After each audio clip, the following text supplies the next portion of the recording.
start into the budget process tonight, it's my recommendation that the board consider replacement of the fire chief's 2008 Ford Escape with almost 91,000 miles on it, with a vehicle to be purchased in the 2016 budget. They have a vehicle scheduled for 2018, and with the fire chief having the duty half of the time with responses within the city and in the surrounding area and throughout the region, I would like the board to consider moving one of the vehicles from the maintenance public work account into the fire department and adding $10,000 for the difference between a sedan and an SUV and the equipping of the fire department vehicle. And then that will remove the money that is requested in the 2018 capital request for the fire department. I would just like the board to consider that this evening. Okay. I don't know if we need to take any action on that at this time. We'll do that when we get to that portion of the budget. Okay. Public hearings, proposed budget for the fiscal year 2015. These are public hearings, so the public will have an opportunity to speak. If you would please, because of the amount of work on the budget tonight and other items, we'd appreciate if you keep your comments to 3 minutes. Is there anyone on this side that would like to speak on the general fund portion of the budget? See no hands. Anyone on this side that would like to speak on the general fund? Yes, sir?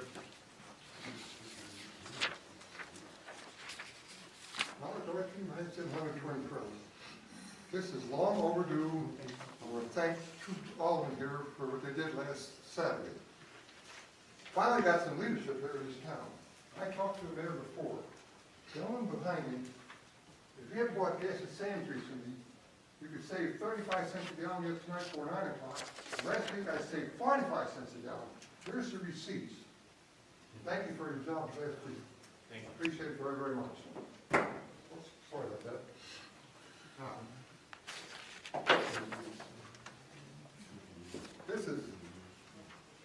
This is long overdue.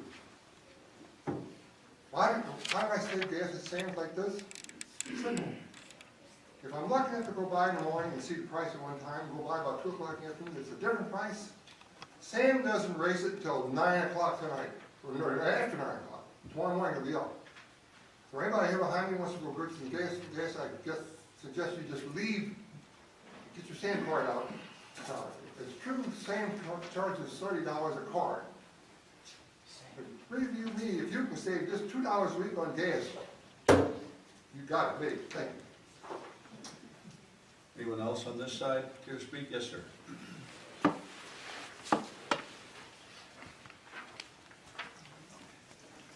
Please state your name and address for the record. Certainly will. Steve Dieter, 9131 Cherry Brook Lane. My comment, since it looks like you're kind of splitting it up, is generally a comment about the budget in general. Okay. Since there doesn't look like there's any room in your agenda for broad, basic comments. Well, we'll take public comment at each section of the budget. Right. That's So what I'm you saying. can comment now on the general fund, and once that's done, we'll close the public hearing on the general fund, and the board will have their deliberations. Understand. That's why I said mine's a general comment Okay. rather than a specific comment on each budget.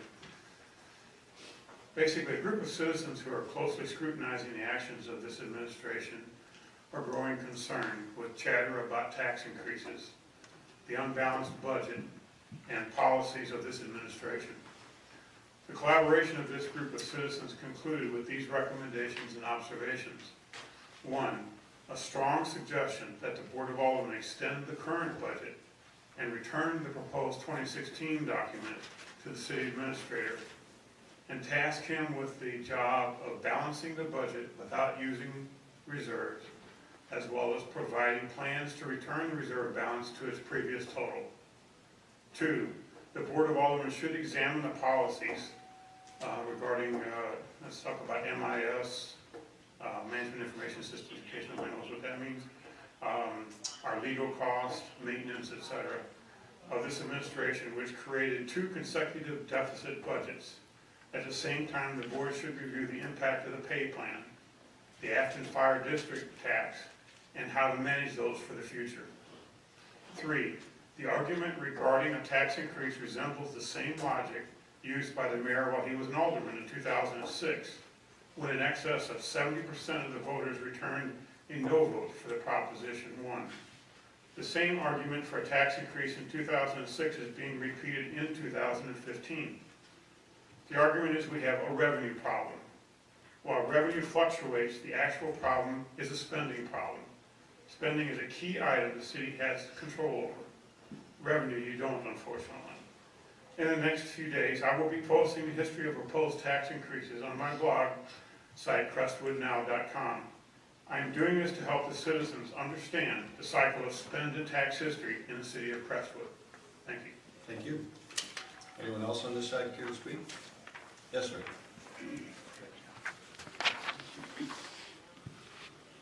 State your name and address for the record, please. Very good. Good evening. My name is John Bell, and I live at 8773 Del Vista.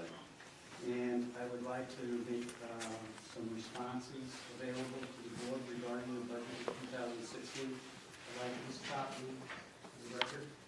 And then, if you would be kind enough, sir, to take all these and make rotating to the members, I would appreciate it. I'm a curious guy, I guess. I don't know. I don't really apologize for it. But as I surveyed the budget in a pretty cursory manner, there were some yellow and red flags that were thrown. And just at the outset, I would concede that, we all think differently, and we all speak with a different voice. And what I'm going to share with you is a written response, a review comment on the budget by virtue of the questions that I've posed of myself as a concerned citizen. And I started at the beginning because typically, you end up where you start. And I've been on a lot of boards. I've never held an elective office, but I've been on many not-for-profit organizations. And it's really important to acknowledge at the outset what are the goals and objectives of a budget. So let me at least read what I think makes for a valid set of goals and objectives for a budget. Ensure that Crestwood's needs have ample financial resources to fund essential core services. Bring to bear the proper perspective in funding supplemental associative services. Acknowledge the demands of operations and maintenance. Acknowledge, too, the demands of capital improvements in the context of a mature, not a growth community, mindful of our shared history in terms of time and stage of development.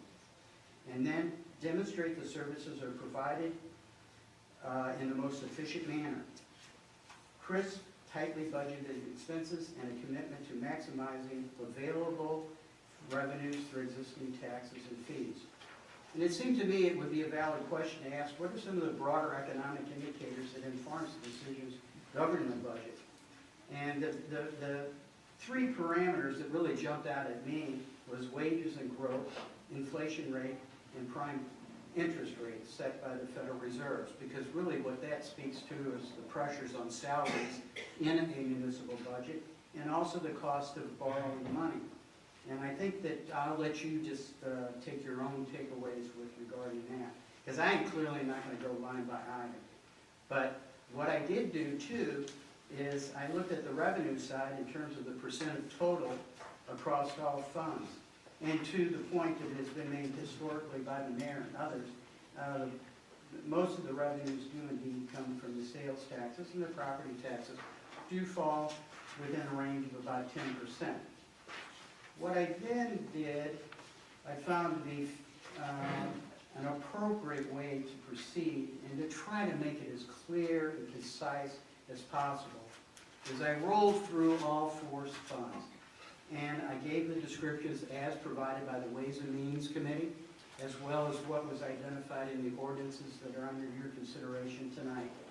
And I used the budget of 2014 for what were the actual expenses, because that's the last full year for a baseline. of determination. And then I identified what were the projected expenses that are in the ordinances as before you tonight. And I asked the question, well, what is the percentage change from the actual expense in 2014? So I'll let you review what those percentages are through the four budgets. And they clearly demonstrate, at least to me, the argument that we have cut as far as we can cut. It is hard for me to accept, if you will. And so I'm going to let you review that too, and I'm going to make a copy available to the press. I guess what it really distills down to is what is the source of alleviating the shortfall, which is apparent in this budget, and is the solution of transferring the short term of over $1 million out of the reserve of $3 million. And I think too, for the sake of time, and because attitudes and values are really important to me, because that's what drives everything else. That kind of sets everything else up. I would like to read to you what my conclusions are out loud so the public understands where I'm coming from and maybe actually gain some traction with you as legislators. The conclusion... Could you do it quickly, wrap it I up? can Because do you are it. over the 3 minutes. And Okay. we'd like to try to keep everybody at that time. I understand that, and I want to And I'm finish. extend you that You're going to extend me that courtesy, I'm going to extend you that. and I'm going to respect that, and thank you. Thank you. I have probably maybe a minute and a half left. Okay. And the conclusion is, what I know. To be clear, dollars and cents are quantitative assignments to qualitative attitudes and values. Often in this mix of attitudes and values, lines get blurred between needs and desires. Any budget process should be restricted to needs only. Any successful budget process acknowledges at the outset that expenses are more controllable than revenues. Granted, there are unforeseen events and consequences on the expense side of the ledger, but still, this does not diminish, as a first order, control the expenses. A commitment to the existing tax and fee schedules yield revenues which are far less certain. This does not mean, as a first response, the city should look to tax and fee increases to close budgetary gaps. In this case, expenses have been increased at percentages that call into question the assertion that the budget can't be cut any further. The temptation always is to increase expenses beyond baseline figures to show artificial and abstract savings. Furthermore, when revenues are in decline, to inflate expenses only exacerbates the problem. It is a classic setup for increases in taxes and fees. The strategy does not bode well for civic-minded, nor for those who are politically motivated. What I don't know, in advance of the 2016 budget, there have been discussions about the need for a property tax increase. Given the exponential increases in expenses projected for 2016 over actual expenses of 2014, the claims that the city can't cut anymore is irreconcilable. For that matter, trends that could establish from 2011 through 2015 have been largely ignored. When revenues are down, it is incumbent upon the city to shift from a baseline budget to a zero-line budget to get a true picture of the city's finances. Why has this not been done? If the mayor and some of the board press for a tax increase, I don't know how they're going to make a compelling case. There will be certain tests that will come into play, and this is important. Has the mayor and the board of aldermen shown historically that they have spent the city's money wisely and prudently? Has the mayor and the board of aldermen shown that they can balance the budget? Has the mayor and the board of aldermen shown that they have collected to the maximum all the taxes and fees that are currently available to them? The proceeding will be at the core of the debate as we go forward together. And then in closing, I take ownership of this response to the budget. I take full responsibility for the content of this review comment. Any errors are mine and mine alone. I would welcome any good faith corrections that advance a constructive and positive-minded discussion. And thank you, Mr. Mayor, for letting me bring my comments to your natural Good conclusion. information. Thank you.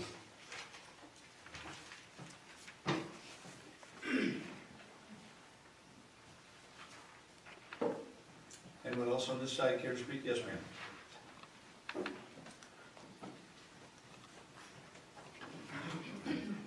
Martha Duchild, 9158 General Grant Lane. I'd like to go back to the beginning, before the budget was even created, to a social media post that the mayor made on his Facebook page, and seek some clarification from the mayor, if I may. Quote, "Before the budget session began, I asked the city administrator to have department heads list every need they had and asked him not to cut those items, but to leave them for the BOA to see to. In the past, the city administrator would go over the department budgets and make cuts before presenting the budget to the board.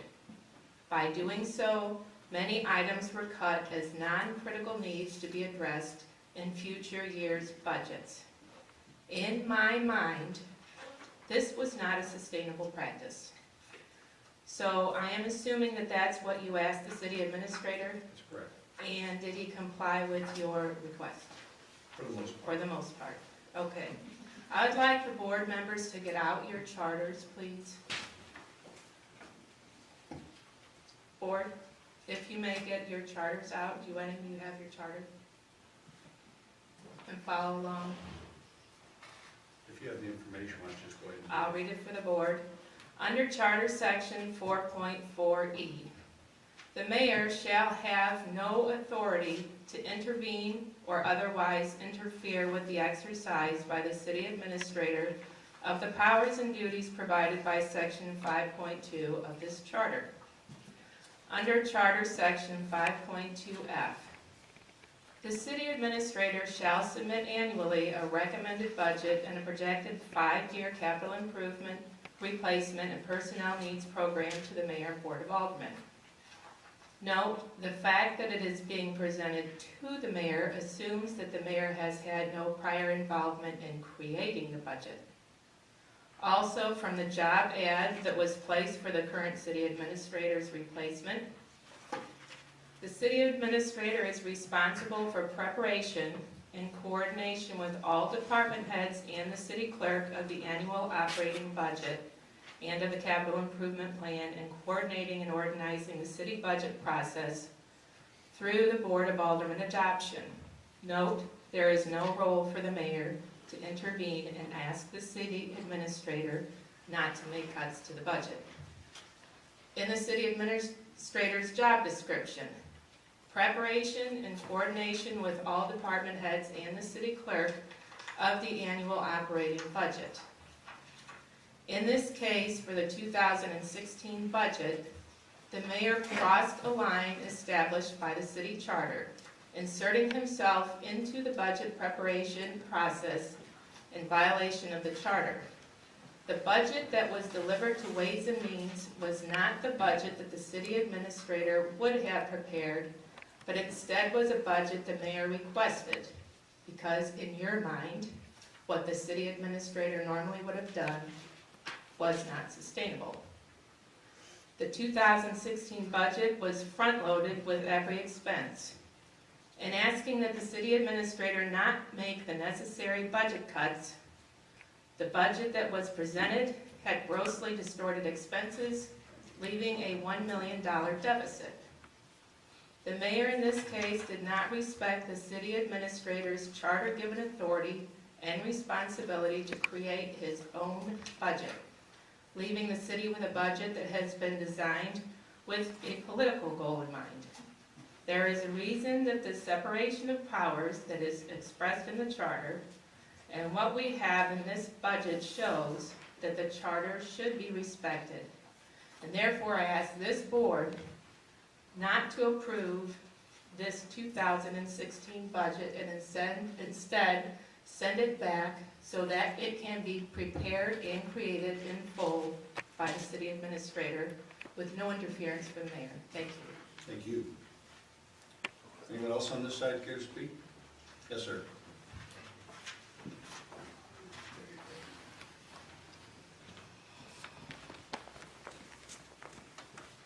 Name and address, please. Hi, Art Ohan, 86 740 Del Vista Drive.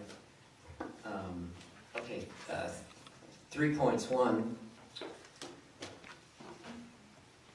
I don't want to bury the lead, so I had a busy day at school, but I did look at the information on the website, and I spent a little bit of time. I didn't have a lot of time, but I balanced the budget for you. It took me a little bit of time. I didn't have a lot of time, but it took me about 2 minutes. It is real. I will give a copy to my elected representative over there, Mr. Anderson, and a copy to the press. And I assure you it's genuine. And we will not fall into a sinkhole with my balanced budget. So I did balance it for you. So that's one. Point 2 of 3. I think it's very interesting and a bit ironic that everybody is sort of all upset about $1 million of the taxpayers' money.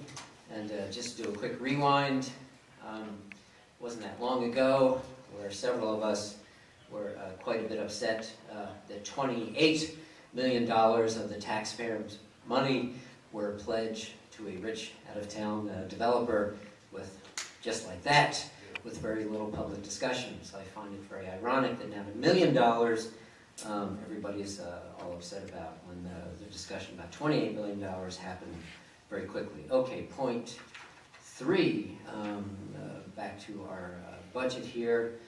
I want to make one general comment because I know you have a busy night about some of the particulars.